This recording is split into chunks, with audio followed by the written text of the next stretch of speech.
ಸಬ್ಬತ್ ಶಾಲೆ ಕಾರ್ಯಕ್ರಮದಲ್ಲಿ 10ನೇ ಪಾಠಕ್ಕೆ ನಿಮ್ಮೆಲ್ಲರಿಗೂ ಸುಸ್ವಾಗತ. ನಾನೇ ಮಾರ್ಗವು ಸತ್ಯವು ಜೀವವೂ ಆಗಿದ್ದೇನೆ. ಯೇಸು ಕ್ರಿಸ್ತನು ಹೇಳಿದ ಮಾತನ್ನು ಕೇಳಿ ಆನಂದಿಸಿರಿ.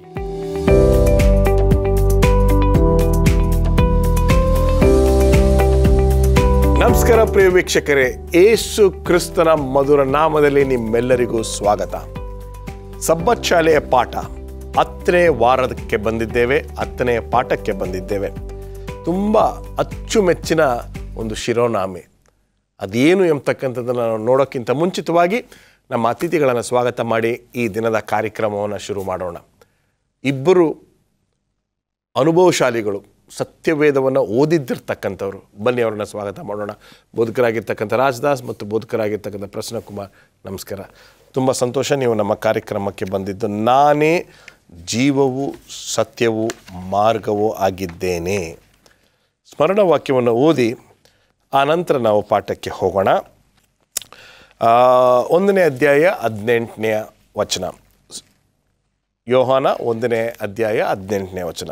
ಯಾವನು ಏಕಪುತ್ರನು ಸ್ವತಃ ದೇವರು ಆಗಿದ್ದು ತಂದೆಯ ಎದೆಯಲ್ಲಿದ್ದಾನೋ ಆತನೇ ತಿಳಿಯಪಡಿಸಿದನು. ಪಾಸ್ಟರ್ ಪ್ರಶ್ನ, ಈಗಾಗಲೇ ನಾವು ಈ ಯೋಹಾನನ ಸುವಾರ್ತೆಯ ಬಗ್ಗೆ ಬಹಳಷ್ಟು ಕಲಿತಿದ್ದೇವೆ.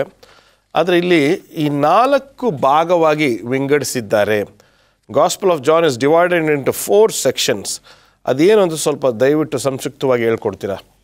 ಮೊದಲನೇದಾಗಿ ಯೋಹಾನ 1ನೇ ಅಧ್ಯಾಯ 1ರಿಂದ 18ರಲ್ಲಿ ಇದರ ಮುನ್ನುಡಿ, ಪೀಠಿಕೆ ಎಂಬುದಾಗಿ ಕರೆದು ತಪ್ಪಾಗಲಾರದು.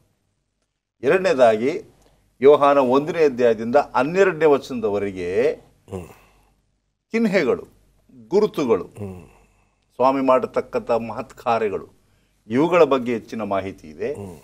ಮುಂದೆ 3ನೇ ಭಾಗವಾಗಿ ಯೋಹಾನ 13ನೇ ಅಧ್ಯಾಯ 20ನೇ ವಚನದ ತನಕ ದೇವರ ಮಹಿಮೆ,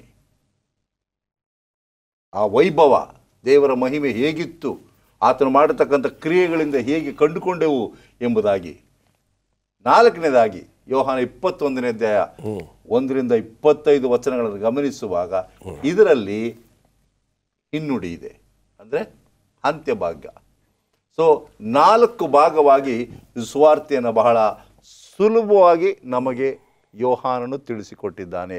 ಆ 21 ಅಧ್ಯಾಯಗಳನ್ನು ನಾವು ಧ್ಯಾನ ಮಾಡುವಾಗ 21 ಅಧ್ಯಾಯಗಳು ಸಹ ಯೇಸು ಕ್ರಿಸ್ತನಿಗೆ ಬಗ್ಗೆ ತಿಳಿಸ್ತಕ್ಕಂಥ ನಾನಾ ವಿಷಯಗಳನ್ನು ನಾವು ಕಂಡುಕೊಳ್ಳುವಂತರಾಗಿದ್ದೇವೆ.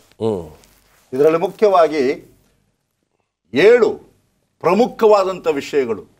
ಅದರಲ್ಲಿ ನಾನು ಮಾಡಿದ್ದೇನೆ ಎಂಬುದಾಗಿ. ಮೊದಲನೇದಾಗಿ ಸ್ವಾಮಿ ಹೇಳ್ತಾನೆ, ನಾನು ಜೀವದ ರೊಟ್ಟಿ. ಎರಡನೇದಾಗಿ ನಾನು ಲೋಕಕ್ಕೆ ಬೆಳಕಾಗಿದ್ದೇನೆ. 3ನೇದಾಗಿ ನಾನೇ ಬಾಗಿಲಾಗಿದ್ದೇನೆ. 4ನೇದಾಗಿ ನಾನೇ ಒಳ್ಳೆಯ ಕುರುಬನಾಗಿದ್ದೇನೆ. 5ನೇದಾಗಿ ನಾನೇ ಪುನರುತ್ಥಾನವು ಜೀವವೂ ಆಗಿದ್ದೇನೆ. 6ನೇದಾಗಿ ನಾನೇ ಮಾರ್ಗವು, ನಾನೇ ಸತ್ಯವು, ನಾನೇ ಜೀವವು ಆಗಿದ್ದೇನೆ. 7ನೇದಾಗಿ ನಾನೇ ನಿಜವಾದ ದ್ರಾಕ್ಷಿ ಆಗಿದ್ದೇನೆ. ಸೊ ಎಲ್ಲ ವಿಷಯಗಳನ್ನು ನಾವು ಗಮನಿಸಿಕೊಳ್ಳುವಾಗ ಈ ವಾರದಲ್ಲಿ ನಾವು ಈ 6ನೇ ವಿಷಯ, ನಾನೇ ಮಾರ್ಗವು, ನಾನೇ ಸತ್ಯವು, ನಾನೇ ಜೀವವು, ಇದರ ತಿರುಳನ್ನು ನಾವು ಕಂಡುಕೊಳ್ಳುತ್ತೇವೆ. ವಂಡರ್ಫುಲ್. ಮುಂದೆ ಹೋಗೋಣ. ಈ ಭಾನುವಾರದ ಪಾಠಕ್ಕೆ ಬರುವುದಾದರೆ, ನಾನು ನಿಮಗೆ ಉದಾಹರಣೆಯನ್ನು ಕೊಟ್ಟಿದ್ದೇನೆ. ಏನು ಉದಾಹರಣೆ ಪಾಸ್ಟರ್ ರಾಜದಾಸ್, ಹೇಳಿ. ಭಾಳ ಸ್ಪಷ್ಟವಾಗಿ ಸ್ವಾಮಿ ಈ ಒಂದು ಭಾಗದಲ್ಲಿ ಆ ಒಂದು ಮಾದರಿಯ ಮುಖಾಂತರ ನಮಗೆ ನೀತಿ ಪಾಠ ಕಲಿಸ್ತಾನೆ. ಸಹಜವಾಗಿ ಅದು ಯೇಸು ಕ್ರಿಸ್ತನ ತನ್ನ ಕಡೇ ಭೋಜನ, ತನ್ನ ಈ ಲೋಕವನ್ನು ಬಿಟ್ಟು ತ್ಯಜಿಸುವಾಗ ನಾವು ಸಹಜವಾಗಿ ಫೇರ್ವೆಲ್ ಪಾರ್ಟಿ ಅಂತೀವಿ. ಅದು ಬೀಳ್ಗೊಡುಗೆಯ ಒಂದು ಕೂಟ ಇರ್ಬೋದು, ಕೊನೆ ಸಹಭೋಜನ. ಆ ಸಹಭೋಜನಕ್ಕೆ ಯೇಸುಸ್ವಾಮಿ ಎಲ್ಲವನ್ನು ವ್ಯವಸ್ಥೆ ಮಾಡಿದ. ಸಹಜವಾಗಿ ಆ ಯೇಸುಸ್ವಾಮಿ ಕಾಲದಲ್ಲಿ ಈಗಿನ ಹಾಗೆ ನಾವು ಯಾರು ಬೂಟು ಸೂಟ್ ಆಗ್ತಿರ್ಲಿಲ್ಲ, ಎಲ್ಲ ಬರಿಗಾಲಲ್ಲಿ ನಡೀತಾಯಿದ್ರು. ಒಂದು ಚರ್ಮದ ಮೆಟ್ಟಿರ್ತಿತ್ತು, ಅವ್ರಿಗೆ ಕಾಲು ಧೂಳಾಗುವಂಥ ಸಾಧ್ಯತೆ ಇತ್ತು. ಅವರು ಊಟಕ್ಕೆ ಕೂತಾಗ ಸ್ವಾಮಿ ಏನು ಬಯಸಿದಂದರೆ ಅವ್ರ ಪಾದಗಳನ್ನು ತೊಳಿಬೇಕಾಗಿತ್ತು. ತೊಳೆಯೋದು ಯಾರು ಸಹಜವಾಗಿ ಪಾದಗಳನ್ನ ಯಾರು ತೊಳಿತಾರೆ ಅಂದರೆ ಸೇವಕರು ಮಾತ್ರ ತೊಳಿತಾ ಇದ್ರು. ಆ ಸೇವಾ ಮನೋಭಾವ ಅವರಲ್ಲಿ ಇದೆ ಎಂಬುದಾಗಿ ಸ್ವಾಮಿ ಬಯಸಿದ. ಎಲ್ಲರಲ್ಲೂ ಒಂದು ನಾನತ್ವ ಇತ್ತು. ನಾನೇ ಯಾಕೆ ತುಳಿಬೇಕು, ನಾನು ಅವ್ರಿಗಿಂತೇನು ಕಡಿಮೆ ಅಂತ ಈ ಒಂದು ಸ್ವ ಹೆಚ್ಚಳದಿಂದ ಎಲ್ಲ ಕೂಡಿದ್ರು. ಅದಕ್ಕೆ ಸ್ವಾಮಿ ಮಾದರಿಯ ಮುಖಾಂತರ ತೋರಿಸ್ತಾ ಇದ್ದಾರೆ. ಆತನು ಏನು ಮಾಡ್ತಾನೆ ನೋಡ್ರಿ. 13ನೇ ಅಧ್ಯಾಯ 4:5 ಆತನು ಎದ್ದು ಒದ್ದಿದ ಮೇಲುದಿಕ್ಕಿಯನ್ನು ತೆಗೆದಿಟ್ಟು ಕೈಪಾಡವನ್ನು ತಕ್ಕೊಂಡು ನಡುವಿಗೆ ಕಟ್ಟಿಕೊಂಡು ಆಗ ಬೋಗಣಿಯಲ್ಲಿ ನೀರು ಹಾಕಿಕೊಂಡು ಶಿಷ್ಯರ ಕಾಲುಗಳನ್ನು ತೊಳೆಯುವುದಕ್ಕೂ ನಡುವಿಗೆ ಕಟ್ಟಿಕೊಂಡಿದ್ದ ಕೈಪಾಡದಿಂದ ಒರೆಸುವುದಕ್ಕೂ ಪ್ರಾರಂಭಿಸಿದನು. ಈ ಮಾದರಿಯನ್ನು ಅವ್ರಿಗೆ ಆಶ್ಚರ್ಯ ಆಗುತ್ತೆ. ಸಹಜವಾಗಿ ಎಲ್ಲ ಸಮಾಜದಲ್ಲಿ, ಎಲ್ಲ ಧರ್ಮದಲ್ಲಿ, ಎಲ್ಲ ಕಾಲದಲ್ಲಿ ಗುರುಗಳ ಪಾದನ ಶಿಷ್ಯರು ತೊಳಿತಾರೆ. ಆದರೆ ಇಲ್ಲಿ ಒಂದು ವಿತೃಪ್ತವಾದಂಥ ಅನುಭವ. ಗುರುಗಳೇ ಎದ್ದು ಶಿಷ್ಯರ ಪಾದ ತೊಳಿತಿದ್ದಾರೆ. ಇದು ಶಿಷ್ಯರಿಗೊಂಥರ ಅವಮಾನ ಅನಿಸುತ್ತೆ. ಏನಪ್ಪ, ನಾವು ಸ್ವಾಮಿ ಪಾದ ತೊಳಿಬೇಕಾಯಿತು, ಆದರೆ ಸ್ವಾಮಿನೇ ನಮ್ಮ ಪಾದ ತೊಳಿತಿದ್ದಾನಲ್ಲ. ಇದು ಯಾಕೆ ತೋರಿಸಿ ಅಂತ ಹೇಳಿದ್ರೆ, ನಾವು ಹೆಚ್ಚಿಸಲ್ಪಡಬೇಕಾದ್ರೆ ತಗ್ಗಿಸ್ಕೊಳ್ಪಡಬೇಕು. ನಾವು ಸೇವೆ ಮಾಡೋಕ್ಕೆ ಬಂದಿಲ್ಲ, ಮಾಡಿಸ್ಕೊಳಕ್ಕೆ ಬಂದಿಲ್ಲ, ಸೇವೆ ಮಾಡೋಕ್ಕೆ ಬಂದಿಲ್ಲ ಎಂಬುದ ಆ ಸತ್ಯವನ್ನು ನಿರೂಪಿಸ್ಲಿಕ್ಕಾಗಿಯೇ ಸ್ವಾಮಿ ಇದನ್ನು ತೋರಿಸ್ತಾ ಎಲ್ಲವನ್ನು. ಆದರೆ ಪೇತ್ರನ ಬಳಿಗೆ ಬಂದಾಗ ಪೇತ್ರ ಯಾವಾಗಲೂ ಅವನೊಂಥರ ರಿಪಲ್ಸಿವ್ ಪರ್ಸನ್, ಯಾವುದಕ್ಕೂ ಪ್ರತಿಭಟಿಸುತ್ತೆ. ಸ್ವಾಮಿ ನೀನು ನನ್ನ ಪಾದ ತೊಳಿಬಾರ್ದು ಅಂತ. ಸ್ವಾಮಿ ಹೇಳ್ತಾನೆ, ನಾನು ನಿನ್ನ ಪಾದ ತೊಳಿದಿದ್ರೆ ನಿನಗೆ ನನ್ನ ರಾಜ್ಯದೇನಿಲ್ಲ, ಸ್ಥಳ ಇಲ್ಲ. ಯಾವಾಗ ಸ್ವಾಮಿಯಲ್ಲಿ ಸ್ಥಳ ಇಲ್ಲ ಅಂತ, ಪಾಲಿಲ್ಲ ಅಂತ ಗೊತ್ತಾಯಿತು, ಆಗ ಸ್ವಾಮಿ ಬರೀ ಪಾದ ಏನೋ ಸಂಪೂರ್ಣವಾಗಿ ತೊಳಿ ಅಂತೇಳಿ ಅಂಗೀಕರಿಸ್ಕೊಡ್ತಾನೆ, ಒಪ್ಪಿಸ್ಕೊಡ್ತಾನೆ. ಆಗ ನಂತರ ಸ್ವಾಮಿ ಹೇಳ್ತಾನೆ 13ನೇ ಅಧ್ಯಾಯ 13ನೇ ವಚನದಲ್ಲಿ, ನಿಮಗೆ ಮಾಡಿದ್ದು ಏನೆಂದು ಗೊತ್ತಾಯಿತು, ನೀವು ನನ್ನನ್ನು ಗುರುವೆಂದು ಕರ್ತನೆಂದು ಕರೆಯುತ್ತೀರಿ. ನೀವು ಕರೆಯುವುದು ಸರಿ, ನಾನು ಅಂಥವನೇ ಹೌದು. ಕರ್ತನು ಗುರುವು ಆಗಿರೋ ನಾನು ನಿಮ್ಮ ಕಾಲುಗಳನ್ನು ತೊಳೆದಿರಲಾಗಿ ನೀವು ಸಹ ಒಬ್ಬರ ಕಾಲನೊಬ್ಬರು ತೊಳೆಯುವ ಹಂಗಿನವರಾಗಿದ್ದೀರಿ. ಸ್ವಾಮಿ ಯಾವ ಮಾದರಿ ತೋರಿಸ್ತಂದರೆ, ಹೇಳಿದ್ರೆ ಯಾರೂ ಮಾಡ್ತಿರಲಿಲ್ಲ. ಸಹಜವಾಗಿ ದ ಬೆಸ್ಟ್ ಟೀಚರ್, ಶ್ರೇಷ್ಠವಾದ ಶಿಕ್ಷಕರು ಏನು ಮಾಡ್ತಾರೆ, ಮಾಡಿ ತೋರಿಸ್ತಾರೆ, ನಟಿಸಿ ತೋರಿಸ್ತಾರೆ, ಡೆಮಾನ್ಸ್ಟ್ರೇಟ್ ಮಾಡ್ತಾರೆ. ಅದನ್ನೇ ಸ್ವಾಮಿ ಮಾಡೋದು. ಆತನು ಈ ಇಡೀ ಲೋಕದಲ್ಲಿ ಶ್ರೇಷ್ಠ ಶಿಕ್ಷಕ ಅಂತ ಹೇಳಿದ್ರೆ ಸ್ವಾಮಿನೇ. Is the best teacher. ಅದಕ್ಕೆ ಮಾಸ್ಟರ್ ಟೀಚರ್ ಅಂತಾರೆ. ಆತನು ಪಾದಗಳನ್ನು ತೊಳೆದು, ನೀವು ಈ ರೀತಿ ಇದ್ದರೆ ಮಾತ್ರ ನಾನು ಶಿಷ್ಯ ಆಗಲಿಕ್ಕೆ ಸಾಧ್ಯ ಅಂತ. ಆಗ ಅವ್ರಿಗೆ ಸತ್ಯ ಗೋಚರ ಆಗುತ್ತೆ. ಆವಾಗಲಿಂದ ಅವರಲ್ಲಿ ದೀನತೆ ಬರುತ್ತೆ. ಅವರು ನಾವು ಗುರು ಹಂಗೆ ಆಗಬೇಕು, ಶಿಷ್ಯರು ಗುರುಗಳಾಗಬೇಕು ಅಂತ ಬಯಸ್ಬೇಕು. ಬರೀ ಬಯಸೋದು ಮಾತ್ರ ಅಲ್ಲ, ನಡವಳಿಕೆಯಲ್ಲಿ ಇರಬೇಕು. ಅದು ಬರೀ ಶಿಷ್ಯರಿಗೆ ಮಾತ್ರ ಸ್ವಾಮಿ ಕಲಿಸಲಿಲ್ಲ, ಇವತ್ತು ನಮ್ಮೆಲ್ರಿಗೂ ಸ್ವಾಮಿ ನೀತಿ ಪಡಕ್ಕೆ ಕಲಿಸಿದ್ದಾನೆ. ನೀವು ನನ್ನನ್ನು ಶಿಷ್ಯರಾಗಿ ಬಯಸ್ಬೇಕಂತ, ನನ್ನನ್ನು ಹಿಂಬಾಲಿಸ್ಬೇಕಂತ ಬಯಸ್ತಾರೆ, ನನ್ನನ್ನು ನಾನು ಮಾಡಿದಾಗೆ ನೀವು ಮಾಡಿರಿ, ಫಾಲೋ ಮೈ ಎಕ್ಸಾಂಪಲ್ ಅಂತ ಹೇಳಿದೆ. ಅದಕ್ಕೆ ಎಲ್ಲ ಕ್ರೈಸ್ತರಲ್ಲಿ 7th ಅಡ್ವೆಂಟಿಸ್ಟ್ ಚರ್ಚ್ಗಳಲ್ಲಿ ಸಹಜವಾಗಿ ನಾವು ಪಾದ ತೊಳೆಯೋ ಸಂಸ್ಕಾರ ಇದೆ. ಎಲ್ಲರೂ ಕರ್ತೃ ಬೇಂಜಿದ ಸಂಸ್ಕಾರ ತಗೊಳ್ತಾರೆ, ರೊಟ್ಟಿ ಮತ್ತು ದ್ರಾಕ್ಷಿ ಸ್ವೀಕರಿಸ್ತಾರೆ. ಆದರೆ ಪಾದ ತೊಳೆಯೋ ಸಂಸ್ಕಾರ ಯಾರು ಮಾಡಲ್ಲ ಸಹಜವಾಗಿ, ಯಾಕಂದರೆ ಅದು ಹೀನವಾದ ಕೆಲಸ. ಆದರೆ ನಾವು ನಮ್ಮ 7th ಅಡ್ವೆಂಟಿಸ್ಟ್ ಚರ್ಚಲ್ಲಿ ಪ್ರತಿ ಕರ್ತನ ಮೇಲೆ ಸಂಸ್ಕಾರಕ್ಕೆ ಹೋಗೋದು ಮೊದಲೇ ಪಾದ ತೊಳೆಯೋ ಸಂಸ್ಕಾರ. ಅದೇನು ತೋರಿಸೋದಂದರೆ ದೀನತೆ, ಕ್ರಿಸ್ತನಲ್ಲಿದ್ದ ಮನಸ್ಸು ನಮ್ಮಲ್ಲಿ ಇರಬೇಕು ಎಂಬ ಉದ್ದೇಶದಿಂದ ಈ ಒಂದು ಕಾರ್ಯವನ್ನು ಮಾಡಲಿಕ್ಕೆ ಸ್ವಾಮಿ ಒಂದು ಮಾದರಿಯನ್ನು ತೋರಿಸ್ತಾರೆ. ಒಂದು ಸಣ್ಣ ವಿರಾಮ ಅಂತ ತೆಗೆದುಕೊಳ್ಳೋಣ. ಒಂದು ಸಣ್ಣ ವಿರಾಮ.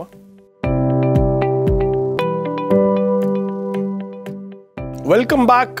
ಸೋಮವಾರ ಮತ್ತು ಮಂಗಳವಾರ ಅದ್ಭುತವಾಗಿರ್ತಕ್ಕಂಥ 2 ವಿಚಾರಗಳನ್ನು ನಾವು ಈ ಯೋಹಾನನ ಸುವಾರ್ತೆಯಲ್ಲಿ ಕಲಿತಾ ಇದ್ದೀವಿ. ಮೊದಲನೇದಾಗಿ, ನಾನು ಖಂಡಿತವಾಗ್ಲೂ ಬರುತ್ತೇನೆ. I will certainly come again. ಹೇಳಿ ಫಸ್ಟ್ ಪ್ರಶ್ನೆ. ಖಂಡಿತವಾಗಿ ಇದೆಲ್ಲರಿಗೂ ಚಿರಪರಿಚಿತವಾದಂಥ ಒಂದು ವಚನ. ಸ್ವಾಮಿ ಎಷ್ಟು ಭರವಸೆಯಲ್ಲಿ ನಮಗೆ ಹೇಳ್ತಾ ಇದ್ದೀನಿ ಅಂದರೆ, ನಿಮ್ಮ ಹೃದಯವು ಕಳಗೊಳ್ಳದೇ ಇರಲಿ, ದೇವರನ್ನು ನಂಬಿರಿ, ನನ್ನನ್ನು ನಂಬಿರಿ. ನನ್ನ ತಂದೆಯ ಮನೆಯಲ್ಲಿ ಬಹಳ ಬಿಡಾರಗಳು ಇವೆ, ಇಲ್ಲದಿದ್ದರೆ ನಿಮಗೆ ಹೇಳುತ್ತಿದ್ದೆನು, ನಿಮಗೆ ಸ್ಥಳವನ್ನು ಸಿದ್ಧ ಮಾಡುವುದಕ್ಕೆ ಹೋಗುತ್ತೇನಲ್ಲ. ನಾನು ಹೋಗಿ ನಿಮಗೆ ಸ್ಥಳವನ್ನು ಸಿದ್ಧ ಮಾಡಿದ ಮೇಲೆ ತಿರುಗಿ ಬಂದು ನಿಮ್ಮನ್ನು ಕರೆದುಕೊಂಡು ಹೋಗಿ ನನ್ನ ಬಳಿಗೆ ಸೇರಿಸಿಕೊಳ್ಳುವೆನು. ಯಾಕೆಂದರೆ ನಾನಿರುವ ಸ್ಥಳದಲ್ಲಿ ನೀವು ಸಹ ಇರಬೇಕು ಮತ್ತು ನಾನು ಹೋಗುವ ಸ್ಥಳದ ಮಾರ್ಗವು ನಿಮಗೆ ತಿಳಿದದೆ ಅಂದನು. ಯೇಸು ಕ್ರಿಸ್ತನು ಈ 13ನೇ ಅಧ್ಯಾಯದ ಅಂತ್ಯದಲ್ಲಿ ನಾನು ಹೋಗ್ತೇನೆ ಮತ್ತೆ ಬರ್ತೇನೆ ಎಂಬುದಾಗಿ ಪ್ರಸ್ತಾಪ ಮಾಡುವಾಗ, ಪೇತ್ರನು 13ನೇ ಅಧ್ಯಾಯ 36ನೇ ವಚನದಲ್ಲಿ ಒಂದು ಪ್ರಶ್ನೆ ಕೇಳ್ತಾನೆ. ಸ್ವಾಮಿ ನೀನು ಎಲ್ಲಿಗೆ ಹೋಗ್ತಿ? ಎಂದು ಕೇಳಿದ್ದಕ್ಕೆ ಯೇಸು, ನಾನು ಹೋಗುವಲ್ಲಿಗೆ ನೀನು ಈಗ ನನ್ನ ಹಿಂದೆ ಬರಲಾರಿ, ತರುವಾಯ ನನ್ನ ಹಿಂದೆ ಬರುವೆ ಅಂದನು. ಪೇತ್ರನು ಪದೇ ಪದೇ ಪ್ರಶ್ನೆಯನ್ನ ಕೇಳುವಾಗ ಖಂಡಿತವಾಗಿ ಆತನಲ್ಲಿ ತಿಳಿದುಕೊಳ್ಳಬೇಕೆಂಬತಕ್ಕಂಥ ಆಸೆ ಇತ್ತು. 37ನೇ ವಚನದಲ್ಲಿ ಪೇತ್ರನು ಆತನಿಗೆ, ಸ್ವಾಮಿ, ನಾನು ಯಾಕೆ ಈಗ ನಿನ್ನ ಹಿಂದೆ ಬರಲಾರೆನು? ನಿನಗಾಗಿ ನನ್ನ ಪ್ರಾಣವನ್ನಾದರೂ ಕೊಟ್ಟೆನು ಎಂದು ಹೇಳಲು ಸ್ವಾಮಿ 38ನೇ ವಚನದಲ್ಲಿ ಅದೇ ಪೇತ್ರನಿಗೆ ಹೇಳ್ತಾನೆ, ನಿನಗೆ ನಿಜ ನಿಜವಾಗಿ ಹೇಳ್ತೇನೆ, ನೀನು ನನ್ನ ವಿಷಯದಲ್ಲಿ ಇವನನ್ನು ಅರಿಯನು ಎಂಬುದಾಗಿ 3 ಸಾರಿ ಕೋಳಿ ಕೂಗುವುದೇ, ಹೇಳುವ ತನಕ ಕೋಳಿ ಕೂಗುವುದೇ ಇಲ್ಲ ಎಂಬುದಾಗಿ. ಅಂದರೆ ಏನೋ ಒಂದು ಭಾವನೆಯಿಂದ ಪೇತ್ರನು ಹೇಳಿಬಿಟ್ನು, ಸ್ವಾಮಿ ಎಲ್ಲೆಲ್ಲಿ ಹೋಗ್ತಾನೆ ನಾವು ಹೋಗ್ಬೋದು, ಸ್ವಾಮಿ ಏನೇನು ಮಾಡ್ತಾನೆ ಮಾಡ್ಬೋದು ಅಂತ. ಎಷ್ಟೋ ವಿಷಯಗಳನ್ನು ಪೇತ್ರನು ಯೇಸು ಸ್ವಾಮಿಯ ಶಿಲುಬೆಯ ಮುಂಚೆ ತಿಳಿದುಕೊಳ್ಳಿರಲಿಲ್ಲ. ಪೇತ್ರನು ಮಾತ್ರವಲ್ಲ, ಅನೇಕ ಶಿಷ್ಯರು ತಿಳಿದುಕೊಳ್ಳಿಲ್ಲ. ಈ ಒಂದು ವಿಷಯದಲ್ಲಿ ಈ ಒಂದು ಪ್ರಸ್ತಾಪವನ್ನು ಸ್ವಾಮಿ ಹೇಳ್ತಾನೆ, ಕಳವಳಗೊಳ್ಳಬೇಡಿರಿ, ಧೈರ್ಯವಾಗಿರಿ. ನಿಮ್ಮ ಹೃದಯವ ನಾನು ಬಿಟ್ಟು ಹೋಗ್ತಿದ್ದೇನೆ ಎಂಬುದಾಗಿದ್ದು ಹೃದಯ ಕಳವಳಗೊಳ್ಳಬಾರ್ದು. ಯಾಕೆಂದರೆ ನಾನು ಹೋಗ್ತಕ್ಕಂಥದ್ದು ಉನ್ನತವಾದ ಸ್ಥಳಕ್ಕೆ, ಉನ್ನತವಾದ ಸ್ಥಾನಕ್ಕೋಸ್ಕರ, ನಿಮಗೋಸ್ಕರ ಅನೇಕ ಒಂದು ಸ್ಥಳವನ್ನು ಸಿದ್ಧ ಮಾಡಲಿಕ್ಕೆ ಹೋಗ್ತಾ ಇದ್ದೇನೆ. ಇಲ್ಲಿ ಅನೇಕ ಶಿಷ್ಯರು ಸ್ವಾಮಿ ಹೋಗ್ತಾ ಇದ್ದಾನೆ ಎಂಬುದಾಗಿ ಹೇಳಿ ಗಡಿಬಿಡಿಯಲ್ಲಿದ್ದರು. ಗೊಂದಲ ಇತ್ತು, ಭಯ ಇತ್ತು. ಅಯ್ಯೋ, ಸ್ವಾಮಿ ನಮ್ಮನ್ನು ಬಿಟ್ಟು ಹೋಗ್ತಾ ಇದ್ದಾರೆ, ಇಷ್ಟು ದಿನ ನಮ್ಮ ಜೊತೇಲಿ ಇದ್ರಲ್ಲ, ನಮ್ಮ ಜೊತೇಲಿ ಊಟ ಮಾಡಿದ್ರು, ನಮ್ಮ ಜೊತೇಲಿ ಅದ್ಭುತ ಕಾರ್ಯಗಳನ್ನ ಮಾಡಿದ್ರು, ಇವಾಗ ಬಿಟ್ಟು ಹೋಗ್ತಾ ಇದ್ದಾರೆ, ಏನು ಮಾಡೋದು ಎಂಬುದಾಗಿರುವಾಗ ಸ್ವಾಮಿ ಧೈರ್ಯದ ಮಾತುಗಳನ್ನು ಸ್ವಾಮಿ ಕೊಡ್ತಾ ಇದ್ದಾರೆ. ಈ ಧೈರ್ಯದ ಮಾತುಗಳಲ್ಲಿ ಅವರಿಗೆ ಭಯವನ್ನು ತೆಗೆದುಹಾಕಬೇಕಾಗಿತ್ತು. ಯೇಸು ಸ್ವಾಮಿ ಹೋಗ್ತಕ್ಕಂಥ ಉದ್ದೇಶ ಸರಿಯಾಗಿದೆ. ಸ್ವಾಮಿ ಹೇಳ್ತಾನೆ, ನಾನು ನನ್ನ ತಂದೆಯ ಮನೆಯಲ್ಲಿ ಹೋಗಿ ಅನೇಕ ಮನೆಗಳನ್ನು, ಅನೇಕ ಕೋಣೆಗಳನ್ನು ನಾನು ಸಿದ್ಧ ಮಾಡ್ತೇನೆ, ನಿಮಗೋಸ್ಕರ ಸಿದ್ಧ ಮಾಡಲಿಕ್ಕೆ ಹೋಗ್ತಾ ಇದ್ದೇನೆ. ಯಾಕೆಂದರೆ ನಾನೆಲ್ಲಿದ್ದೇನೆ ಅಲ್ಲಿ ನೀವಿರಬೇಕು, ನಿಮ್ಮನ್ನು ನಾನು ಕರ್ಕೊಂಡು ಹೋಗಬೇಕು ಎಂಬುದಾಗಿ. ಈ ಒಂದು ಭರವಸೆಯ ಒಂದು ವಾಗ್ದಾನವನ್ನು ನಾವು ನಂಬಬೇಕು. ಇದು ಯೇಸು ಕ್ರಿಸ್ತನ ಬರೋಣದ ಬಗ್ಗೆ ನಾವು ಪ್ರಸ್ತಾಪ ಮಾಡುವಾಗ, ಅನೇಕರಿಗೆ ತಿಳಿಸುವಾಗ ಜನರಲ್ಲಿ ಒಂದು ಭರವಸೆಯನ್ನು ತುಂಬಬೇಕು. ಆ ಭರವಸೆ ಏನಪ್ಪ ಅಂದರೆ, ನಮ್ಮ ಸ್ವಾಮಿ ಮತ್ತೆ ಬರುತ್ತಾರೆ, ಅವರು ಹೇಗೆ ಹೋಗಿದ್ದಾರೆ ಹಾಗೇ ಬರುತ್ತಾರೆ, ಇನ್ನೂ ಉನ್ನತವಾಗಿ ಅವರು ರಾಜನಾಗಿ ಬರ್ತಾ ಇದ್ದಾರೆ. ಈ ಸಮಯದಲ್ಲಿ ಅವರು ಬರುವಾಗ ನಮ್ಮನ್ನು ಕರೆದುಕೊಂಡು ಹೋಗ್ಲಿಕ್ಕೆ ಬರ್ತಾ ಇದ್ದಾರೆ. ಯಾಕೆಂದರೆ ಇಲ್ಲಿ ಹೇಳ್ತಕ್ಕಂಥದ್ದು, ನಾನು ಖಂಡಿತವಾಗಿ ಬರುತ್ತೇನೆ. ಇದು ಅನೇಕರಲ್ಲಿ ಇನ್ನೂ ಅಪನಂಬಿಕೆ ಇದೆ. ಸ್ವಾಮಿ ಬರ್ತಾರೋ ಇಲ್ವೋ, 2000 ವರ್ಷ ಆಯಿತು ಹೇಳಿ, ಇನ್ನೆಷ್ಟು ವರ್ಷ ನಾವು ಕಾಯಬೇಕು, ಇನ್ನೆಷ್ಟು ವರ್ಷ ಸ್ವಾಮಿ ಬರ್ಲಿಕ್ಕಿದೆ ಎಂಬುದಾಗಿ. ಆದರೆ ಸ್ವಾಮಿಯ ಮಾತುಗಳು ಪ್ರಕಟಣೆ ಪುಸ್ತಕದಲ್ಲಿ ಹೇಳುವಾಗೆ, ಬರುವಾತನು ಖಂಡಿತವಾಗಿಯೂ ಬರ್ತಾನೆ, ಆತನೇನು ಮಾಡೋದಿಲ್ಲ, ತಡ ಮಾಡೋದಿಲ್ಲ ಎಂಬುದಾಗಿ. ನಾವು ತಡವಾಗಿದ್ರೂ ಸಹ ಸ್ವಾಮಿಯ ಬರೋಣ ತಡವಾಗೋದಿಲ್ಲ. ಮಂಗಳವಾರದ ಪಾಠಕ್ಕೆ ಬರುವುದಾದರೆ ಪಾಸ್ಟರ್ ರಾಜದಾಸ್, ತೋಮನು ಯೇಸು ಸ್ವಾಮಿಯಲ್ಲಿ ಒಂದು ಪ್ರಶ್ನೆಯನ್ನು ಕೇಳುವಾಗ ಯೇಸು ಸ್ವಾಮಿ ಯಾವ ರೀತಿ ಪ್ರತಿಕ್ರಿಯೆಯನ್ನು ನೀಡಿದ್ರು ಅನ್ನೋದನ್ನು ಯೋಹಾನ 14ನೇ ಅಧ್ಯಾಯ 5 ಮತ್ತು 6ನೇ ವಚನದಲ್ಲಿ ಅವ್ನು ನೋಡ್ಬೋದು. ಅದನ್ನು ಓದಿ ಸ್ವಲ್ಪ ಕಿರು ಪರಿಚಯನ ಮಾಡಿಕೊಡ್ಬೇಕು ಅಂತ ನಿಮ್ಮನ್ನು ಕೇಳ್ಕೊಳ್ತೀನಿ. ಯೋಹಾನ 14, 5 ಮತ್ತು 6ನೇ ವಚನ. ತೋಮನು ಆತನನ್ನು, ಸ್ವಾಮಿ, ನೀನು ಎಲ್ಲಿಗೆ ಹೋಗುತ್ತೀಯೋ ನಮಗೆ ತಿಳಿಯದು, ಮಾರ್ಗವು ಹೇಗೆ ತಿಳಿದಿತು ಎಂದು ಕೇಳಲು ಯೇಸು ಅವನಿಗೆ, ನಾನೇ ಮಾರ್ಗವು ಸತ್ಯವೂ ಜೀವವೂ ಆಗಿದ್ದೇನೆ, ನನ್ನ ಮೂಲಕವಾಗಿ ಹೊರತು ಯಾರು ತಂದೆಯ ಬಳಿಗೆ ಬರುವುದಿಲ್ಲ. ತೋಮನಿಗೆ ಸ್ವಾಮಿ ಹೋಗ್ತೇನೆ ಅಂತ ಗೊತ್ತಾದ ಮೇಲೆ ಅವ್ರಿಗೆ ಎಲ್ಲಿ ಹೋಗ್ತಾನೆ ಗೊತ್ತಿರಲಿಲ್ಲ. ಅದು ಸ್ವಾಮಿ ಹೇಳ್ತಾನೆ, ನಾನು ಹೋಗೋ ಮಾರ್ಗ ನಿಮ್ಗೆ ಗೊತ್ತಿಲ್ಲ, ಆದರೆ ನೀವು ನನ್ನನ್ನು ಹಿಂಬಾಲಿಸ್ರೆ, ನಾನೇ ಸತ್ಯ, ಮಾರ್ಗ, ಜೀವ. ಇವತ್ತು ಸಹಜವಾಗಿ ಅನ್ಯಧರ್ಮದಲ್ಲೂ ಸಹ ಇದನ್ನು ಉಪಯೋಗಿಸ್ತಾರೆ. ಅಸತೋಮ ಸದ್ಗಮಯೇ, ತಮಸೋಮ ಜ್ಯೋತಿರ್ಗಮಯೇ, ಮೃತ್ಯೋಮ ಅಮೃತೋಮ ಗಮಯೇ ಅಂತಾರೆ. ನಾನು ಒಬ್ಬರನ್ನ ಕೇಳಿದೆ, ನೀವು ಈ ಶ್ಲೋಕ ಹೇಳ್ತಿರಲ್ಲ, ಇದ್ರ ಅರ್ಥ ಗೊತ್ತಾ ಅಂತ. ನಮಗೆ ಗೊತ್ತಿಲ್ಲ ಸರ್ ಅಂದರು. ನಾನಂದೆ, ಇದ್ರ ಅರ್ಥ ಏನಂತ ಹೇಳಿದ್ರೆ, ನಾನೇ ಸತ್ಯವು, ಮಾರ್ಗವು, ಜೀವವು. ನನ್ನ ಅಸತ್ಯದಿಂದ ಸತ್ಯಕ್ಕೆ ನಡೆಸು, ಕತ್ಲೆಯಿಂದ ಬೆಳಕಿಗೆ ನಡೆಸು, ಮರಣದಿಂದ ಜೀವಕ್ಕೆ ನಡೆಸು ಅಂತ ನೀವು ಬೇಡ್ತಾ ಇದ್ದೀರಾ. ಅದು ಸ್ವಾಮಿ ಹೇಳ್ತಾನೆ, ನಾನೇ ಸತ್ಯ, ಮಾರ್ಗ, ಜೀವ ಅಂತ ಹೇಳ್ತಾನೆ. ಯಾರು? ಯೇಸು ಸ್ವಾಮಿ. ಆತನಲ್ಲೇ ಜೀವ ಇದೆ, ಆತನೇ ಮಾರ್ಗ. ಎಲ್ಲಿಗೆ? ಪರಲೋಕಕ್ಕೆ ನಾನೇ ಮಾರ್ಗ, ನಾನೇ ಜೀವದಾಯಕ ಅಂತ ಸ್ವಾಮಿ ಹೇಳ್ತೀನಿ. ಯಾರೂ ಅಲ್ಲ, ಯಾರಿಂದೂ ಅಲ್ಲ, ಕ್ರಿಸ್ತನಲ್ಲಿ ಮಾತ್ರ ಎಂಬುದಾಗಿ ಅದು ಭಾಳ ಸ್ಪಷ್ಟವಾಗಿದೆ. ಓಕೆ, ನಿಮ್ಮ ಒಂದು ಅನಿಸಿಕೆ? ಇಲ್ಲಿ ಯೇಸು ಕ್ರಿಸ್ತನು ತಂದೆಗೂ ತನಗೂ ಇರತಕ್ಕಂಥ ಒಂದು ಬಾಂಧವ್ಯ, ಒಂದು ಸಂಬಂಧವನ್ನು ತಿಳಿಸ್ತಾ ಇದ್ದಾನೆ. ಈಗ ನಾವು ಮುಂದೆ 7ನೇ ವಚನವನ್ನು ಗಮನಿಸುವಾಗ ಸ್ವಾಮಿ ಹೇಳ್ತಕ್ಕಂಥದ್ದು, ಯೇಸು ಸ್ವಾಮಿ, ನೀವು ನನ್ನನ್ನು ಅರಿತಿದ್ದರೆ ನನ್ನ ತಂದೆಯನ್ನು ಅರಿತಿದ್ದೀರಿ, ಈಗಿನಿಂದ ಆತನನ್ನು ಅರಿತುಕೊಂಡಿದ್ದೀರಿ, ಆತನನ್ನು ನೋಡಿದ್ದೀರಲ್ಲ ಎಂದು ಹೇಳಿದನು. ಫಿಲಿಪ್ಪನು ಹೇಳ್ತಾನೆ, ಸ್ವಾಮಿ ನಮಗೆ ತಂದೆಯನ್ನು ತೋರಿಸು, ನಮಗೆ ಅಷ್ಟೇ ಸಾಕು ಅಂದನು. ಯೇಸು ಅವನಿಗೆ, ಫಿಲಿಪ್ಪನೇ, ನಾನು ಇಷ್ಟು ದಿವಸ ನಿಮ್ಮ ಸಂಗಡ ಇದ್ದರೂ ನೀನು ಇನ್ನೂ ನನ್ನನ್ನು ಅರಿತುಕೊಳ್ಳಲಿಲ್ಲವೇ? ನನ್ನನ್ನು ನೋಡಿದವನು ನನ್ನ ತಂದೆಯನ್ನು ನೋಡಿದ್ದಾನೆ. ನಮ್ಮ ತಂದೆಯನ್ನು ತೋರಿಸೋದು ಹೇಗೆ ಕೇಳ್ತಾ ಇದೆಯಾ ಅಂದರೆ, ಫಿಲಿಪ್ಪನು ಒಂದು ಪ್ರಶ್ನೆ ಕೇಳ್ತಾನೆ. ಇವತ್ತು ಅನೇಕರು ಕೇಳ್ತಕ್ಕಂಥ ಪ್ರಶ್ನೆ ಅದೇ, ನಿಮ್ಮ ದೇವರು ಯಾರು, ನಿಮ್ಮ ದೇವರು ಹೇಗಿದ್ದಾರೆ, ಅದನ್ನು ತೋರಿಸ್ರಿ ಎಂಬುದಾಗಿ. ಈಗ ನಮ್ಮ ದೇವರನ್ನು ತೋರಿಸ್ಲಿಕ್ಕೆ ಆಗ್ತಾ ಇಲ್ಲ, ನಾವು ದೇವರನ್ನು ನಂಬಬೇಕು ಎಂಬುದಾಗಿ ಹೇಳ್ತಾ ಇದ್ದೀವಿ. ದೇವರು ಮಾಡ್ತಕ್ಕಂಥ ಕ್ರಿಯೆಗಳಿಂದ ನಂಬಬೇಕಾಗ್ತದೆ. ಅದಕ್ಕೋಸ್ಕರ ಸ್ವಾಮಿ ಈ 3 ವಿಷಯಗಳನ್ನು ನಮಗೆ ಪ್ರಸ್ತಾಪ ಮಾಡ್ತಾ ಇದ್ದೇನೆ. ನಾನೇ ಮಾರ್ಗ, ನಾನೇ ಸತ್ಯ, ನಾನೇ ಜೀವ, ನನ್ನನ್ನು ನಂಬುವವನು ನಿತ್ಯ ಜೀವವನ್ನು ಹೊಂದುವವನು ಎಂಬುದಾಗಿ. ಲೇಖಕರಲ್ಲಿ ತುಂಬ ಚೆನ್ನಾಗಿ ಬರ್ತಿದ್ದಾರೆ. ತಂದೆಯನ್ನು ನೋಡಬೇಕು ಅಂದರೆ ನೀವು ಯೇಸು ಸ್ವಾಮಿಯನ್ನು ನೋಡಿದ್ರೆ ಸಾಕು ಅಂತ. ಸೊ ಸತ್ಯವೇದವು ನೀಡುವಂಥ ವರ್ಣನೆಯನ್ನು ನಾವು ಭಕ್ತಿಪೂರ್ವಕವಾಗಿ ಅದನ್ನು ಓದಿದರೆ ಖಂಡಿತವಾಗಲೂ ತಂದೆ ಯಾವ ರೀತಿ ಇದ್ದಾರೆ ಎಂಬತಕ್ಕಂಥ ಮಾಹಿತಿ ನಮಗೆ ಸಿಗುತ್ತೆ ಅಲ್ವೇ. ಒಂದು ಸಣ್ಣ ವಿರಾಮವನ್ನು ತೆಗೆದುಕೊಳ್ಳೋಣ. ಒಂದು ಸಣ್ಣ ವಿರಾಮದ ನಂತರ ನಮ್ಮ ಚರ್ಚೆ ಮುಂದುವರಿಯುತ್ತೆ. ದಯವಿಟ್ಟು ಎಲ್ಲೂ ಹೋಗಬೇಡಿ.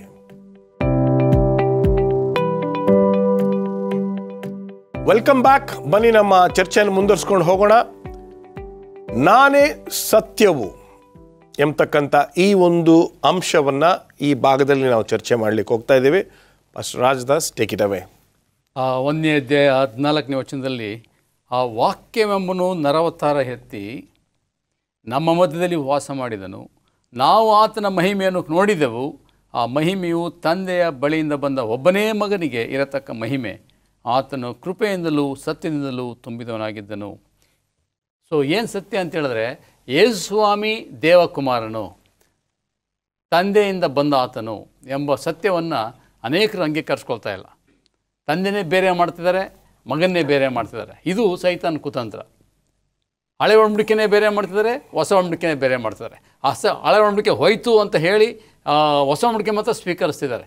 ಇದು ಅರ್ಧ ಸತ್ಯ. ಅರ್ಧ ಸತ್ಯ ಮಿಥ್ಯನೇ, ಸತ್ಯ ಆಗಲಿಕ್ಕೆ ಸಾಧ್ಯತೆಯೇ ಇಲ್ಲ. ಆ ಪ್ರಯುಕ್ತವಾಗಿ ನಾವು ಏನು ನಂಬಬೇಕಂದ್ರೆ, ಯೇಸು ಸ್ವಾಮಿ ಹೊಸ ಒಡಂಬಡಿಕೆ ಇರ್ತಕ್ಕಂಥ ಯೇಸು ಸ್ವಾಮಿ, ಹಳೆಯ ಒಡಂಬಡಿಕೆ ಇರ್ತಕ್ಕಂಥ ಯೇಸು ಸ್ವಾಮಿನೇ, ಎರಡು ಬೇರೆ ಬೇರೆ ಅಲ್ಲ ಎಂಬುದನ್ನು ನಿರೂಪಿಸ್ಲಿಕ್ಕೇ ಪ್ರವಾದಿಗಳೆಲ್ಲ ಬರೆದಿರೋದು. ಅದಕ್ಕೆ ಸ್ವಾಮಿ ಹೇಳ್ತಾನೆ 5ನೇ ಅಧ್ಯಾಯ 29ನೇ ವಚನದಲ್ಲಿ, ನೀವು ಶಾಸ್ತ್ರ ಹುಡುಕ್ತಿದ್ದೀರಲ್ಲ, ಆ ಶಾಸ್ತ್ರವೆಲ್ಲ ಯಾರ ಬಗ್ಗೆ ಹೇಳುತ್ತೆ? ನನ್ನ ಬಗ್ಗೆನೇ ಹೇಳುತ್ತೆ ಎಂಬುದಾಗಿ ಸ್ವಾಮಿ ಹೇಳ್ತಾ ಇದ್ದಾನೆ. ನೋಡಿ, ಭಾಳ ಸ್ಪಷ್ಟವಾಗಿ ಹೇಳ್ತಿದ್ದಾನೆ. ಈ ನೀವು ಶಾಸ್ತ್ರ ಹುಡುಕ್ತಿದ್ದೀರಾ, ಈ ಶಾಸ್ತ್ರ ಎಲ್ಲ ಯಾರ ಬಗ್ಗೆ ಹೇಳ್ತಿದೆ? ನನ್ನ ಬಗ್ಗೆ ಹೇಳ್ತಾ ಇದೆ. ಇಡೀ ಶಾಸ್ತ್ರಗಳು, ಶಾಸ್ತ್ರ ಅಂದರೆ ಯಾವುದು? ಈ ಹೊಸ ಒಡಂಬಡಿಕೆ ಅಲ್ಲ, ಹಳೆ ಒಡಂಬಡಿಕೆ, ಅದನ್ನು ಕುರಿತು ಸ್ವಾಮಿ ಹೇಳ್ತಾನೆ ಶಾಸ್ತ್ರ ಅಂತೇಳಿ. ಆ ಶಾಸ್ತ್ರದಲ್ಲಿ ಬರೆದ ಪ್ರತಿಯೊಂದು ಅಂಶವು ಯೇಸು ಸ್ವಾಮಿಯೇ ಸೂಚಿಸುವಂಥದ್ದಾಗಿದೆ. ಆ ಪ್ರಯುಕ್ತವಾಗಿ ನಾವು ಈ ಸತ್ಯ, ಹಳೆ ಒಡಂಬಡಿಕೆ ಸತ್ಯ, ಹೊಸ ಒಡಂಬಡಿಕೆ ಸತ್ಯ ಎರಡು ಒಂದೇ, ಎಲ್ಲ ಕ್ರಿಸ್ತನ ಬಗ್ಗೆನೇ ತಿಳಿಸ್ತಾ ಇದೆ. ಅದಕ್ಕೇ ಭಾಳ ಸ್ಪಷ್ಟವಾಗಿ ಕೊಲೊಸ್ಸದವರಿಗೆ ಬರೆದ ಪತ್ರಿಕೆ 1ನೇ ಅಧ್ಯಾಯ 13ನೇ ವಚನದಲ್ಲಿ ಪೌಲ ಎಷ್ಟು ಸ್ಪಷ್ಟವಾಗಿ ಹೇಳ್ತಾ ನೋಡಿ. ಕೊಲೊಸ್ಸೆ 1:16 ಭೂ ಪರಲೋಕಗಳಿರುವ ದೃಶ್ಯ ಅದೃಶ್ಯಗಳು ಎಲ್ಲವೂ, ಸಿಂಹಾಸನಗಳಾಗಲಿ, ಪ್ರಭುತ್ವಗಳಾಗಲಿ, ದೊರೆತನಗಳಾಗಲಿ, ಅಧಿಕಾರಗಳಾಗಲಿ ಆತನಲ್ಲಿ ಸೃಷ್ಟಿಸಲ್ಪಟ್ಟವು, ಸರ್ವವೂ ಆತನ ಮುಖಾಂತರವಾಗಿಯೂ ಆತನಿಗೋಸ್ಕರವಾಗಿಯೂ ಸೃಷ್ಟಿಸಲ್ಪಟ್ಟವು. ಸೊ ಎಲ್ಲವೂ ಕ್ರಿಸ್ತನಿಂದಲೇ ಉಂಟಾಯಿತು, ಯಾವುದೂ ಆತನ ಹೊರತಿಲ್ಲ. ಆ ಪ್ರಯುಕ್ತ ಸತ್ಯ ಏನು ತಿಳ್ಕೊಳ್ಬೇಕಂತ ಹೇಳಿದ್ರೆ, ಆದಿಯಲ್ಲಿ ದೇವರು ಭೂಮಿ ಆಕಾಶ ಉಂಟು ಮಾಡ್ದ. ಯೋಹಾನ ಹೇಳ್ತಾನೆ ಆದಿಯಲ್ಲಿ ವಾಕ್ಯ, ಆ ಆದಿಯಲ್ಲಿ ಸೃಷ್ಟಿಯಾಗ ಮೊದಲೇ ಸ್ವಾಮಿ ಇದ್ದ. ಆತನು ಎಲ್ಲದಕ್ಕೂ ಮೂಲನೋ, ಎಲ್ಲವೂ ಆತನಿಂದ ಉಂಟಾಯಿತು. ಅದನ್ನು ನಾವು ಅಂಗೀಕರಿಸ್ಕೊಂಡ್ರೆ ಆಗ ಸ್ವಾಮಿ ನಾವು ತಿರಸ್ಕಾರ ಮಾಡೋಕ್ಕೆ ಸಾಧ್ಯತೆಯೇ ಇಲ್ಲ. ಆತನಿಂದಲೇ ಆದಿ, ಆತನೇ ನಾನೇ ಆದಿಯು, ನಾನೇ ಅಂತ್ಯವು ಅಂತ ಹೇಳ್ತಾನೆ. ನಾನೇ ಪ್ರಾರಂಭ, ನಾನೇ ಮುಕ್ತಾಯಗೊಳಿಸು. ಅದರಿಂದ ಕ್ರಿಸ್ತನಲ್ಲಿ ಪ್ರಾರಂಭಗೊಂಡಿದೆ, ಕ್ರಿಸ್ತನಲ್ಲಿ ಅಂತ್ಯ ಆಗುತ್ತೆ. ನಾವು ನಂಬಿದ್ರೆ ಈ ಸತ್ಯವನ್ನು ನಾವು ಆತನಲ್ಲಿ ನೆಲೆಗೊಳ್ಳಿಕ್ಕೆ ಸಾಧ್ಯ ಆಗುತ್ತೆ, ಆತನ ರಾಜ್ಯದಲ್ಲಿ ಸೇರಲಿಕ್ಕೆ ಸಾಧ್ಯ. ಆ ರಾಜ್ಯ ಸೇರಬೇಕಾದ್ರೆ, ತಂದೆ ಬಳಿಗೆ ಹೋಗ್ಬೇಕಾದ್ರೆ ಸ್ವಾಮಿ ನಾನೇ ಮಾರ್ಗ, ನನ್ನಿಂದಲೇ ನೀವು ತಂದೆ ಬಳಿಗೆ ಬರ್ಬೋದು ಅಂತ ಯಾವ ಒಂದು ಸತ್ಯವನ್ನು ಕಾಣ್ತೇವೆ. ಓಕೆ, ಗುರುವಾರದ ಪಾಠಕ್ಕೆ ಬರೋಣ. ಇಲ್ಲಿ ಸತ್ಯವೇದ ಮತ್ತು ಸತ್ಯ ಹೇಳಿ. ಇಡೀ ಸುವಾರ್ತೆಯಲ್ಲಿ ಸತ್ಯವೇದ ಅಂದರೆ ದೇವರ ವಾಕ್ಯ ಬಹಳ ಪ್ರಾಮುಖ್ಯವಾದ ಪಾತ್ರವನ್ನು ವಹಿಸ್ತದೆ. ಯಾಕೆಂದರೆ ಇದು ಯಾರ ಬಗ್ಗೆ ತಿಳಿಸ್ತದೆ ಅಂದರೆ, ಯಾರು ನಾನೇ ಮಾರ್ಗವು ಸತ್ಯವೂ ಜೀವವೂ ಆಗಿದ್ದೇನೆ ಎಂಬುದಾಗಿ ಹೇಳಿದಾರಲ್ಲ, ಅವರ ಬಗ್ಗೆ ತಿಳಿಸ್ತಾ ಇದೆ. ಹಳೆ ಒಡಂಬಡಿಕೆಯಲ್ಲಾಗಲಿ ಹೊಸ ಒಡಂಬಡಿಕೆಯಲ್ಲಾಗಲಿ ಈ ಒಂದು ಸತ್ಯವೇದವು ಸತ್ಯವನ್ನು ಎತ್ತಿ ಇಡುವುದರಲ್ಲಿ, ಪ್ರಸ್ತಾಪ ಮಾಡುವುದರಲ್ಲಿ ಬಹಳ ಪ್ರಾಮುಖ್ಯತೆಯನ್ನು ವಹಿಸ್ತಾ ಇದೆ. ಯೋಹಾನ 5:39 ಹೇಳುವ ಹಾಗೆ, ಶಾಸ್ತ್ರಗಳಿಂದ ನಿತ್ಯ ಜೀವವು ದೊರೆಯುತ್ತದೆ ನೀವು ನೆನೆಸಿ ಅವುಗಳನ್ನು ವಿಚಾರಿಸುತ್ತೀರಲ್ಲ, ಅವುಗಳು ನನ್ನ ವಿಷಯದಲ್ಲಿ ಸಾಕ್ಷಿಗಳನ್ನು ಕೊಡುತ್ತವೆ ಎಂಬುದಾಗಿ.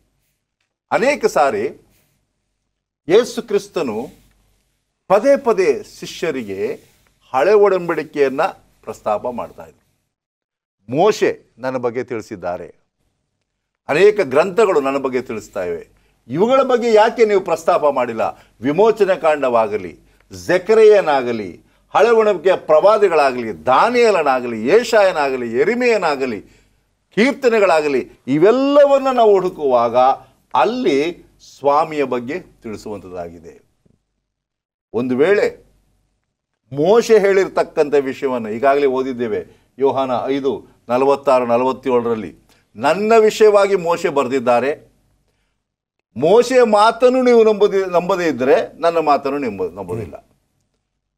ಮೋಶೆ ಬರೆದಿರ್ತಕ್ಕಂಥ ಗ್ರಂಥಗಳನ್ನು ನೀವು ಬಹಳ ಎಚ್ಚರಿಕೆಯಲ್ಲಿ, ಈಗ ಪರಿಸಾಯರು, ಸದ್ದುಕಾಯರು ಮತ್ತು ಅನೇಕ ನಾಯಕರುಗಳವ್ರು ಏನು ಮಾಡ್ತಾ ಇದ್ದಾರೆ ಅಂದರೆ, ಈ ದಶಾಜ್ಞೆಗಳನ್ನು ಬಹಳ ಕಠಿಣವಾಗಿ ಪರಿಪಾಲನೆ ಮಾಡ್ತಾಯಿದ್ರು. ಮೋಶೆ ಹೀಗೆ ಹೇಳಿದ್ದಾನೆ, ನಾವು ಸಬ್ಬತ್ ದಿನ ಹೀಗೆ ಮಾಡಬಾರ್ದು, ಇವೆಲ್ಲವನ್ನ ನಂಬುತ್ತೀರ ನೀವು. ಆದರೆ ನಾನು ಹೇಳ್ತಕ್ಕಂಥದ್ದನ್ನು ನಂಬುತ್ತಾ ಇಲ್ಲ. ಒಳ್ಳೆಯದನ್ನು ಮಾಡಿ ಎಂಬುದಾಗಿ ನಾನು ಹೇಳ್ತಾ ಇದ್ದೇನೆ, ಧರ್ಮವನ್ನು ಸರಿಯಾದ ರೀತಿಯಲ್ಲಿ ಪರಿಪಾಲನೆ ಮಾಡಿ ಎಂಬುದಾಗಿ ಹೇಳ್ತಾ ಇದ್ದೇನೆ, ಆಜ್ಞೆಗಳನ್ನು ಕೈಕೊಳ್ಳಿ, ನೀವು ನನ್ನ ವಿಷಯವಾಗಿ ಹೇಳ್ತಕ್ಕಂಥ ವಿಷಯವನ್ನು ಸಾಕ್ಷಿಯಾಗಿ ಕೊಡ್ರಿ ಎಂಬುದಾಗಿ ಅನೇಕ ವಿಷಯವಾಗಿ ಹೇಳುವಾಗ ದೇವರು ಹೇಳಿದಂಥ ಮಾತುಗಳನ್ನು ಅನೇಕರು ತಿರಸ್ಕಾರ ಮಾಡಿದರು. ಈ ಸತ್ಯವೇದ ಎಂಬತಕ್ಕಂಥದ್ದು ಒಂದು ವಿಜ್ಞಾನವಾದಂಥ ಪಠ್ಯ ಪುಸ್ತಕವಲ್ಲ, not a textbook of science. ಇದರಲ್ಲಿ ಅದನ್ನು ಪ್ರಸ್ತಾಪ ಮಾಡಿ, ಇದನ್ನು ಹಾಕಿ, ಇದನ್ನೇ ಎಕ್ಸ್ಪ್ಲೇನ್ ಮಾಡಿ, ಈ ಹೇಗೆ ಬಂತು ಹಾಗೆ ಬಂತು ಎಂಬುದಾಗಲ್ಲ. ಸತ್ಯವೇದವನ್ನು ಸರಳವಾಗಿ ನಾವು ಕಲಿತುಕೊಳ್ಬೇಕಾದ್ರೆ, ಇದರ ಆಳವನ್ನು ತಿಳಿದುಕೊಳ್ಬೇಕಾದ್ರೆ ಮೊದಲನೇದಾಗಿ ಇದರ ಮೂಲ ಯಾರು, ದೇವರ ವಾಕ್ಯವನ್ನು ಬರೆದವರು ಯಾರು, ದೇವರ ವಾಕ್ಯದ ಮೂಲ ಯಾರು. ಪೇತ್ರನು ಹೇಳುವ ಹಾಗೆ ಎಲ್ಲ ಶಾಸ್ತ್ರದ ಗ್ರಂಥಗಳು ಎಲ್ಲಿಂದ ಬಂದಿದೆ? ಪವಿತ್ರಾತ್ಮನಿಂದ ಉಂಟಾಗಿದೆ, ಕ್ರಿಸ್ತನಿಂದ ಬರೆಯಲ್ಪಟ್ಟಿದೆ. ಕ್ರಿಸ್ತನೇ ಮೂಲ ಇದಕ್ಕೆ. ನಾವು ಈಗಾಗಲೇ ಒಂದು ಪಾಠದಲ್ಲಿ ಕಲ್ತಿದ್ದೇವೆ, ಜೀವದ ಮೂಲ ಯಾರು? ಯೇಸು ಕ್ರಿಸ್ತನು ಎಂಬುದಾಗಿ. ನಿತ್ಯ ಜೀವದ ಮೂಲ ಯಾರು? ಯೇಸು ಕ್ರಿಸ್ತನು ಎಂಬುದಾಗಿ. ಸೊ ಈ ಸತ್ಯವು ನಮಗೆ ಗೋಚರವಾಗಬೇಕಾದ್ರೆ, ತಿಳುವಳಿಕೆ ಆಗಬೇಕಾದ್ರೆ ನಾವು ದೇವರ ವಾಕ್ಯವನ್ನು ಓದಬೇಕು, ದೇವರ ವಾಕ್ಯನ ಅಂಗೀಕಾರ ಮಾಡಿಕೊಳ್ಬೇಕು. ಅದರಿಂದ ನಮಗೆ ಆ ಸತ್ಯ ಸಂಪೂರ್ಣವಾಗಿ ತಿಳುವಳಿಕೆ ಬರುವಂಥದ್ದಾಗಿದೆ. ವಂಡರ್ಫುಲ್. ದೇವರು ನಮ್ಮನ್ನು ಆಶೀರ್ವದಿಸಲಿ, ಈ ಸತ್ಯಗಳನ್ನು ಅರ್ಥ ಮಾಡಿಕೊಳ್ಳಲಿ, ನಾವು ಇದನ್ನು ಇತರರಿಗೆ ಕೂಡ ಹಂಚುವಂಥ ಅವಕಾಶವನ್ನು ದೇವರು ನಮಗೆ ಮಾಡಿಕೊಡಲಿ ಅಂತಕ್ಕಂಥದ್ದು. ದೇವರು ನಿಮ್ಮಿಬ್ಬರನ್ನು ಆಶೀರ್ವದಿಸಲಿ. ನಮಸ್ಕಾರ.